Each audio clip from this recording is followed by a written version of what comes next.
ఈరోజు మనం అనుకుంటున్నామండి ఏదో ఏసా రక్తాలు కడిగిపోతే అయిపోతాడు. నో, లెక్కప్ప చెప్పాలి. నీకు ఇచ్చిన జీవితంలో ప్రతి దానికి లెక్కప్ప చెప్పాలి. అది మంచిదైనను చెడ్డమైనను, నోటితో మాట్లాడే ప్రతి వ్యర్థమైన మాట కూడా లెక్కప్ప చెప్పాలంట. జాగ్రత్త. Bible is very clear.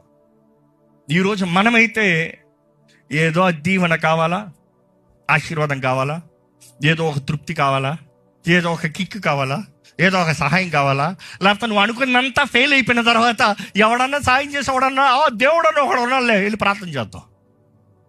కానీ ఈరోజు దేవుడు ఏం ఎదురు చూస్తున్నాడంటే ఆయన ప్రియుల కొరకు ఎదురు చూస్తున్నాడండి. తన భార్య కొరకు ఎదురు చూస్తున్నాడండి. సంఘము తన భార్య. ఈరోజు క్రీస్తు రక్తంలో నువ్వు కడగబడ్డావంటే నువ్వు ఆయన కొరకు సిద్ధపడిన సంఘం కొన్నావు. నేను ఇందా నుంచి నిన్నటి ఉండే సంఘమా అంటున్నాను. మీకు అర్థమైందా? చాలామంది అనుకోవచ్చు, మీదేంటి సంఘం ఇక్కడ, నాదేం సంఘం కాదు.